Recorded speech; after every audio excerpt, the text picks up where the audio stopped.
ઉદ્ધવ નંદનો છોરો તો ના મેરો થયો જો. ઉદ્ધવ નંદનો છોરો તો ના મેરો થયો જો. મુને એકલી મૂકીને મથુરા ગયો જો. મુને એકલી મૂકીને મથુરા ગયો જો. ઉદ્ધવ નંદનો છોરો તો ના મેરો થયો જો. એને મૂકી જાતા દયા નવ ઉપજી જો. એને મૂકી જાતા દયા નવ ઉપજી જો. મુને પ્રાપ્તિ પડી છે એના રૂપની જો. મુને પ્રાપ્તિ પડી છે એના રૂપની જો. ઉદ્ધવ નંદનો છોરો તો ના મેરો થયો જો. કોઈએ કામણ કર્યું કે પટકાયા ફરે જો. કોઈએ કામણ કર્યું કે પટકાયા ફરે જો. કેમ દિલ એનું મુજ ઉપર ના થરે જો. કેમ દિલ એનું મુજ ઉપર ના થરે જો. ઉદ્ધવ નંદનો છોરો તો ના મેરો થયો જો. ઉદ્ધવ સંદેશો કહીને વહેલા આવજો જો. ઉદ્ધવ સંદેશો કહીને વહેલા આવજો જો. સાથે દયાના પ્રીતમને તેડી લાવજો જો. સાથે દયાના પ્રીતમને તેડી લાવજો જો. ઉદ્ધવ નંદનો છોરો તો ના મેરો થયો જો. મુને એકલી મૂકીને મથુરા ગયો જો. સમુદ્રની ગહેરાઈ કરતાં અનેક ગણી શ્રી ગોપીજનોના ભાવની ગહેરાઈ છે, પણ જીવને નક્કી કરવાનું છે કે કયા ગહેરાઈમાં પડવું છે. સમુદ્ર છીછરું છે પણ ડૂબી જવાય છે, ને ભાવની ગહેરાઈ છે તોય તરી જવાય છે. આપણે દુઃખના સમયને હૃદયની ડાબડીમાં સંઘરી રાખીએ છીએ. ક્યારેક જીવ એવી વાતો એટલી ગંભીરતાથી કરે છે કે આંખમાંથી આંસુ સરી પડે છે. કેમ કપરા દિવસની યાદ રસહીન થતી નથી? કેમ ભૂલાતી નથી? જ્યાં બે જણ વાતે વળગે ત્યાં મનના ખૂણામાં સૂતેલી એ વાતો જાગી જાય છે. લેનિન નેતા બન્યા પછી પણ મુખ્ય રેલવે લાઇનમાં મજૂરીનું કામ કરતા તે ભૂલ્યા ના હતા. નેલ્સન મંડેલા 20 વર્ષે જેલમાં રહ્યા એની વેદના તે દરેક ભાષણમાં કરતા. સાહિત્યકાર મેક્સિમ ગોર્કીએ 2 ટંકની રોટી મેળવવા બૂટ પાલિશથી માંડીને એઠા વાસણો માંજવા સુધીના કામો કરતા. તેનો ઉલ્લેખ તેમની કૃતિઓમાં થતો રહ્યો છે. રજનીકાંત બસ કંડક્ટર હતા કે અક્ષયકુમાર વેઇટર હતા, એ વાતો જાણે અજાણે ટીવી ઇન્ટરવ્યૂમાં થઈ જતી. દુઃખની વાતો દબાતી જ નથી.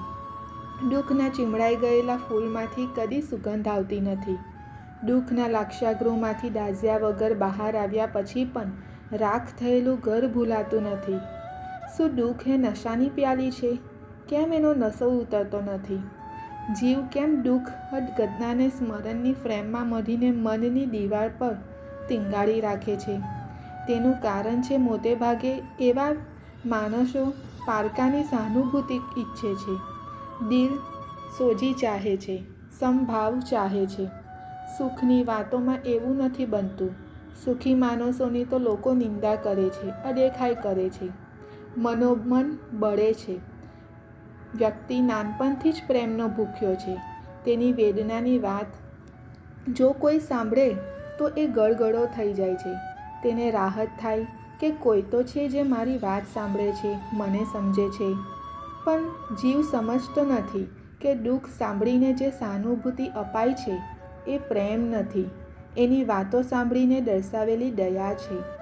જે જીવ રોડવાનું જ નક્કી જ કરી લીધું હોય એ દુઃખની ખોટી કલ્પના કરીને પણ દુઃખી જ થવાનો. ગંભીરતા ધારણ કરીને બિચારો બનીને દુઃખી દેખાવાનો એનો સ્વભાવ થઈ જાય છે. સાચી વાત એ છે કે ખુદના દુઃખને પ્રગટ ના થવા દેવું. એનાથી કોઈ લાભ નથી. દુઃખમાંથી નીકળવાનો ઉપાય શોધવો. જ્યાં સુધી રસ્તો ના સૂઝે, માર્ગ ના સૂઝે, ત્યાં સુધી સહન કરવું.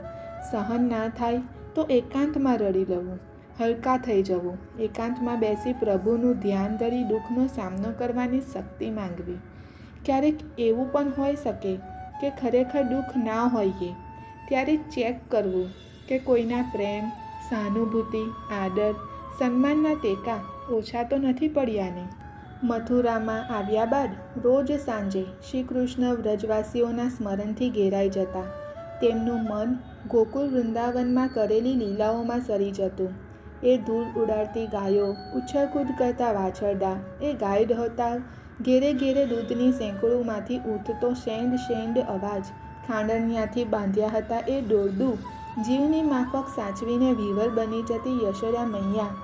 સાંજે ગાયોના ગણને પાછા ફરવાનું ટાણું થાય ત્યારે વાંસા ઉપર વાહલપનો હાથ ફેરવવાની અધીરાઈમાં ગોકુળની ગલીને તાકી રહેતા નંદ બાવા, એ ખળખળ વહેતી યમુનાજી અને તેના ભીના કિનારે તેમના ભૂસાઈ ગયેલા પગલાંની છાપ શોધતી વ્રજ વનિતાઓ, તોડેલી મટકીના સાચવેલા ટુકડામાંથી માટીની સુગંધ સાથે તેમને પણ સૂંઘવા ઈચ્છતી ગોપીઓ, ગાયો ચરાવવા વનમાં જતા બપોરે એકબીજાના ભાતામાંથી હેતનો કોળિયો ભરતા ભરાવતા ગોવાળિયાઓ, એ શરદ ઋતુની સોહામણી રાતે નિર્વિકાર ભાવે ગોપીઓ સાથે રચેલો મહારાસ, કદંબની ઝૂકેલી ડાળીઓએ સરોવરની પાળે તેમના ચરણકમળની રાહ જોતા પગથિયા, સાંજના એકાંતમાં શ્રી કૃષ્ણને એ આનંદની પળો રજે રજ યાદ આવતી.